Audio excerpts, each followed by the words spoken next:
All right guys, I got the throttle body mounted up on the lathe here. Got it squared both on the face and the bore, nice and true, within a thousandths run out. It's stepped inside. Let me see if I can get you a view of that. You can see here where the step is. What we're gonna do first is open up this back section to 70 millimeters, and then we'll measure and see how much more material we have to take out, and then we will match this taper here and keep our step just like it is there.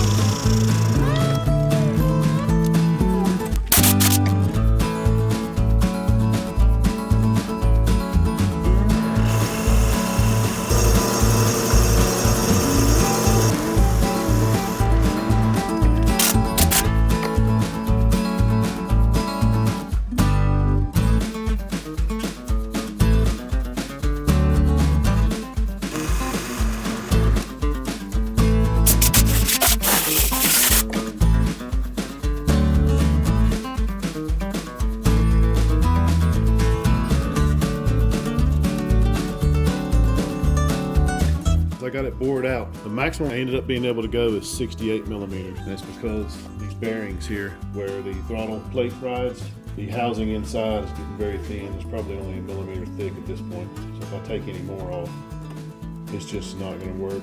It's gonna be too thin right there. 68 millimeters. I was able to get 3 millimeters out of it. I think I'll just order a 75 millimeter throttle body. And I think I will send off my intake to Big Dog's Porting. You can find him on Facebook. 3 millimeters, I just don't think that's going to be worth my time to go any further with it, but it was fun. I guess probably all throttle bodies would be similar, so about 3 millimeters would be about all you could take out of them without significantly modifying these bearing pockets here, one on either side with the throttle plate. All right guys, that's going to be a wrap for this video. Thanks for watching.